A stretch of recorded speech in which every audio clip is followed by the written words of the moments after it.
great experience. Good job, Coach Day and that crew. That's really the first big-time college football game I've ever been to, with all respect to the Penn Quakers. So it was fun for me to be able to take my boys down there. Had a blast. The show was rocking. It was very cool. How do you, in such a compressed window, considering the various trajectories of young quarterbacks in this league, some take off immediately, some take a couple of years, how in that short window this season can you guys, I guess, make as accurate of an evaluation or projection on both Dylan and Shedeur while also balancing the assets you have next year? Yeah, it's actually a great question, Daryl. That's what makes our job fun and hard. I'd say I just go back to like the plan that we have in place for these guys when it comes to developing is acquiring as many valuable data points we can. Now we know these things take time. So what is that going to look like at the end of the year? I don't have a crystal ball to tell you, and I don't do well with hypotheticals, but I will say that every opportunity we will have to evaluate them, we will take. None of them is going to take, a back seat in how we plan and program for them with the reps that we have. And then from there, we'll see what the spring brings, and we'll evaluate all possibilities like we always do. Not because of injuries, not because he wasn't good enough, but because the league never wanted him to win in the first place. Shedeur Sanders threw for over 4,000 yards. He shattered school records. He carried a program that hadn't tasted real success in years. So why did the NFL label him a fifth rounder before he even suited up for a preseason snap? There's been this unspoken double standard in football for years, where certain last names lift players up and others drag them down. And the moment Shedeur started shining, that spotlight turned into a target. This video breaks it all down. Why the media flip-flopped on Shedeur overnight, why NFL teams act like performance doesn't matter, and what really happens when a player like Shedeur threatens to shake the system. Because this isn't just about football anymore. It's about power. It's about narratives. And it's about a league that's not ready for what Deion and Shedeur are building. I'm excited for the football team, Mary. I'm excited for all the work that these guys have put in. It's a group, like I mentioned before, that has done everything we've asked them to do. So it's fun when you get to this point in the calendar. You have that game that's within a week. And you're in the game week, you get to see these guys in the roles that they've earned. But for me, that's never moves past very far. The idea that these guys have worked so hard for this in the games, and that this is the fun part for them. It's a fun part for us. Before he threw a single college touchdown, he was already being compared to NFL legends. Headlines praised his pedigree, not his performance.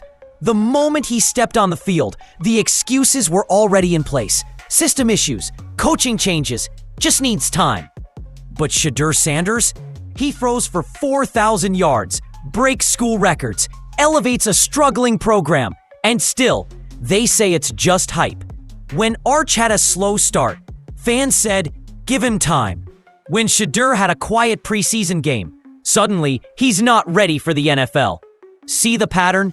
It's this thing a lot of people call last name privilege. And no, it doesn't apply equally.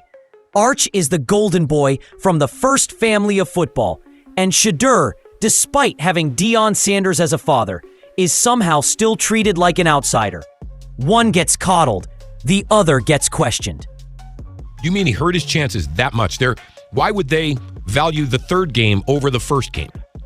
Riz, because you're supposed to improve with every appearance. He played with the twos in the first game. I'm not going to argue with him, all right? He had 5 series, and he went backwards on each of them. Played with the threes, Tony. 4 of the 5 guys got waived the next day. That doesn't mean anything? That doesn't mean anything to you? Boy, it means something to you. It means something to you if Dylan Gabriel was the guy playing with the threes, and they got waived the next day. That would mean something to you. Doesn't fit your narrative. Doesn't fit your narrative. Narrative? I don't understand your emotional investment in Shedeur. Tony, I'm rooting for the kid. Don't worry about what my investment is. Worry about what your investment is with your guy. Don't worry about me. Don't worry about why I like a guy. I think that kid can play better than Dylan Gabriel. I said it before the draft, and I'll stick to it. I think he got a raw deal here in Cleveland. End of story. That's how I feel. Don't tell me how to feel.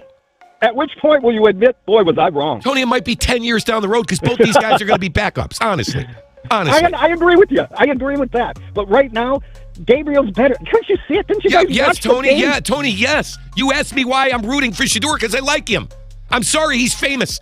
I'm sorry that you don't like famous people, even though you're the most famous guy in the world right now. No, that's Okay, not it. I don't know what you're thinking. I'm just telling you, don't tell me who to like and who to root for, because I don't root for who you root for. And here's what really exposes the double standard.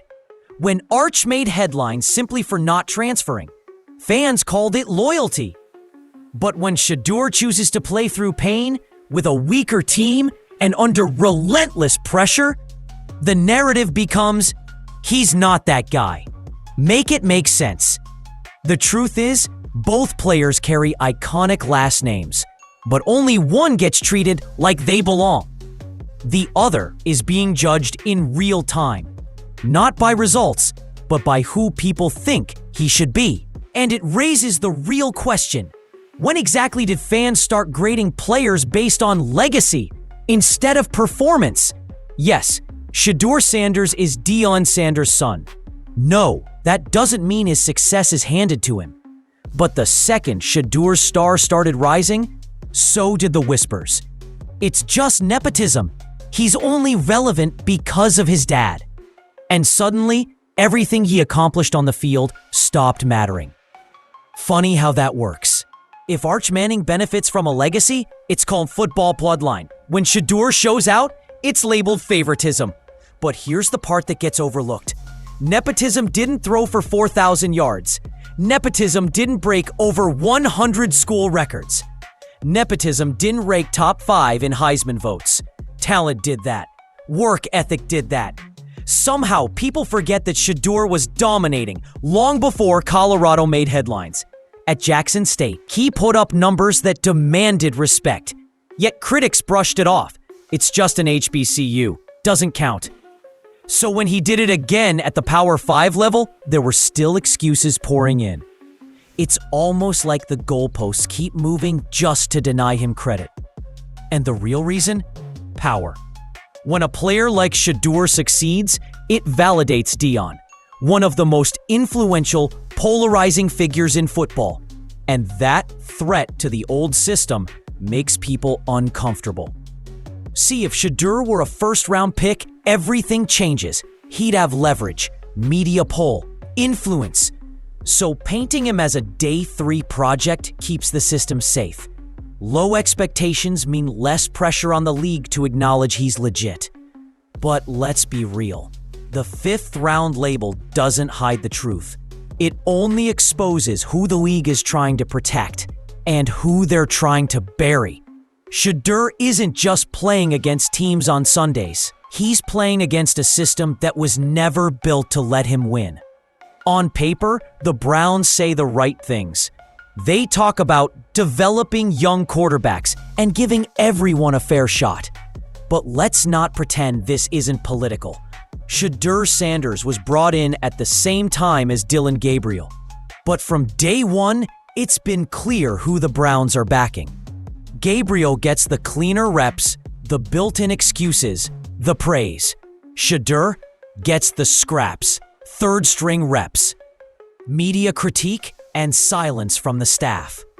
When Browns assisted GM Catherine Raish, the one responsible for quarterback evaluations, was asked about the team's plan, she gave a polished answer. Evaluate, acquire data points, trust the process. Sounds good, except that process already favors one guy. Shedeur's margin for error is 0. One quiet outing and they're ready to write him off.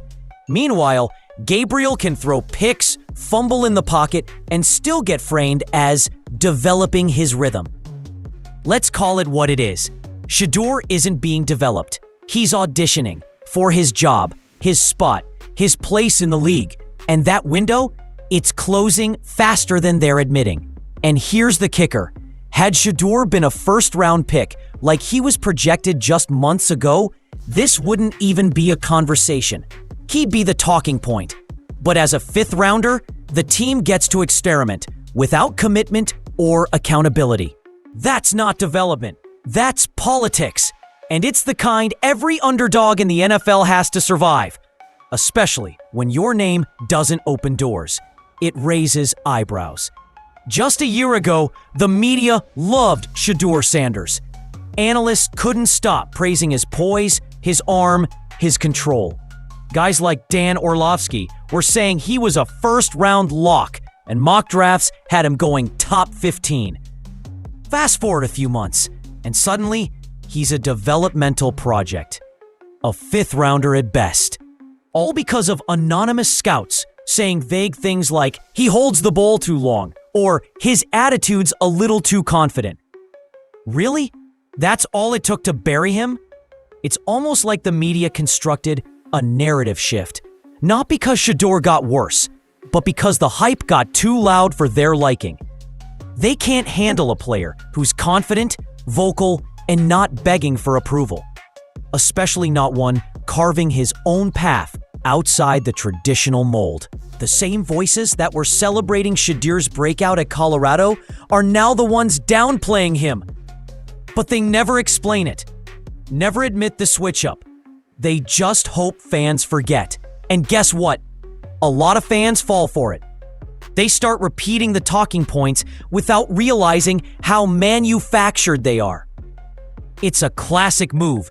Build someone up just to tear them down the moment they start gaining real leverage. That's not journalism. That's agenda setting. Plain and simple. The worst part?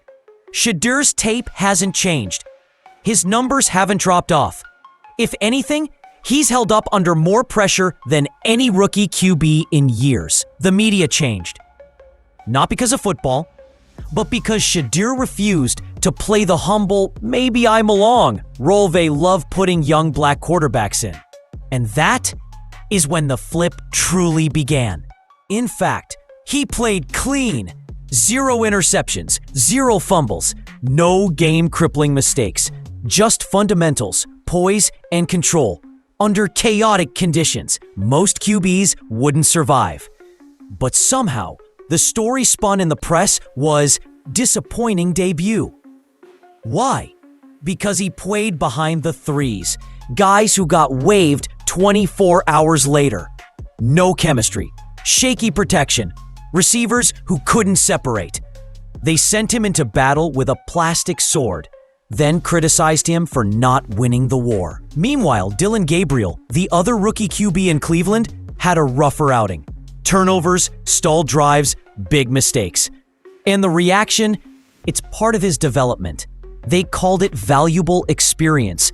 They made it sound like the struggle was a feature, not a flaw. You can't make this stuff up. Just flip the names. Imagine if Gabriel had Shedeur's stat line and Shedeur had Gabriel's. The headlines would explode in opposite directions. And that's the point. Performance only matters when it fits the narrative.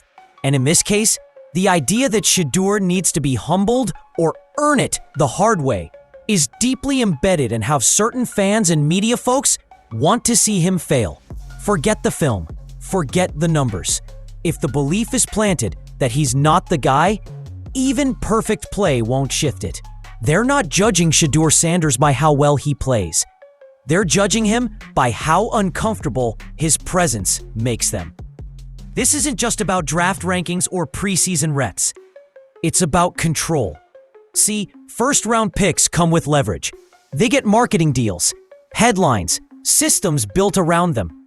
The team has to commit.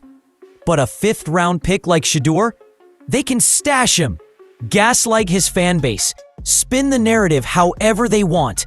And that's convenient because Shedeur threatens the system.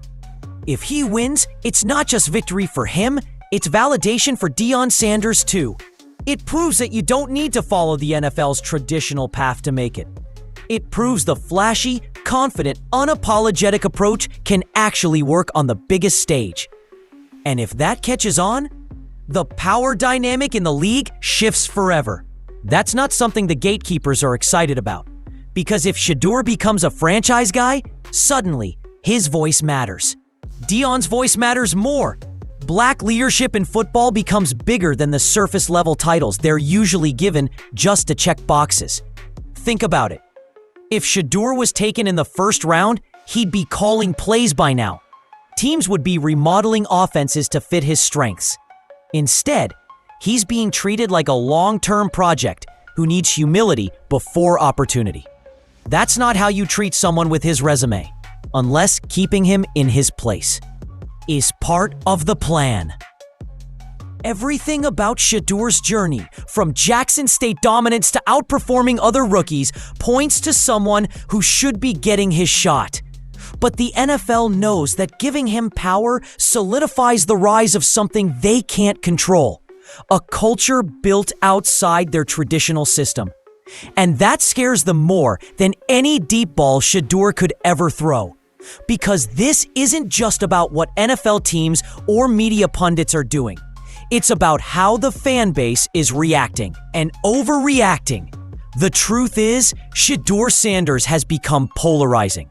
Not because of his play style, not even because of his connection to Dion, but because he's confident, visible, and publicly supported. And some people just can't handle that. You can feel it online. Scroll through any comment section under his highlights, or even clips that have nothing to do with him, and you'll see it.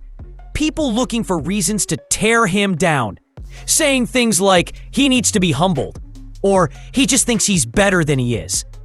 But what exactly did Shedeur do wrong? He shows up. He performs. He talks a little, yeah. But so do most great quarterbacks. Confidence is practically a requirement. Yet when he does it, it's labeled arrogance.